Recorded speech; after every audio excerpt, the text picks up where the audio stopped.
In Military and Money, the Lung Cancer Foundation of America and the VA are on a mission. Joining us now, Dr.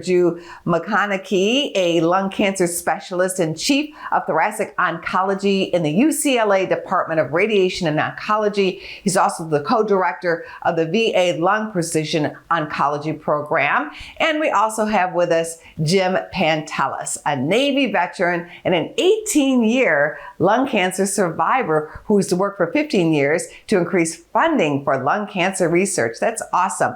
Doctor, what can you tell us about lung screening? Yeah, the lung screening program is a way for us to find out if someone has lung cancer. So when we talk about our veterans, we know there's about 20 million veterans in this country. About half of them use the VA for their care. There's a lot more who are eligible, and we really encourage, if you're a veteran, go find out if you're eligible and sign up. But of the 10 million or so veterans who are signed up for VA healthcare, we estimate about 1.5 million of them are at risk for lung cancer. And what we're trying to do is to make sure they're all aware so we can get their lungs screened. And lung screening is basically a very simple test, basically a no-brainer. You lay on a flat table, we get a three-dimensional picture of the lungs, and we can find out what is the condition of the lungs, and is there a tumor in there? And if so, let's find out earlier rather than later. Jim, you are a Navy veteran and a lung cancer survivor. Tell us your story and why people should not feel guilty if they're former smokers. I'm a former smoker. I smoked for 30 plus years. In fact, I had quit before my diagnosis. And when I was diagnosed, again, it was 18 years ago, so there wasn't a screening program. I was diagnosed at a stage 3B, which is a later stage of lung cancer.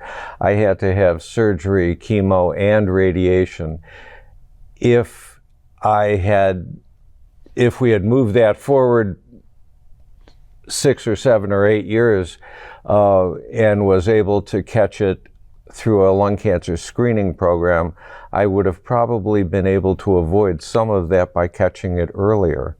Doctor, explain why early detection could avoid a long stay in the hospital. That's right. If we can catch these tumors earlier, the surgery actually sometimes is the simplest treatment, and we've got really advanced surgical techniques today. We can get people in and out of the hospital within just 1 or 2 days. We've got advanced radiation therapy. We can zap these tumors with no hospitalization. Please go to screenavet.org to help find out how you can help save a life, and let all veterans and anyone at risk for lung cancer know it's just a simple screening, and let's get it done.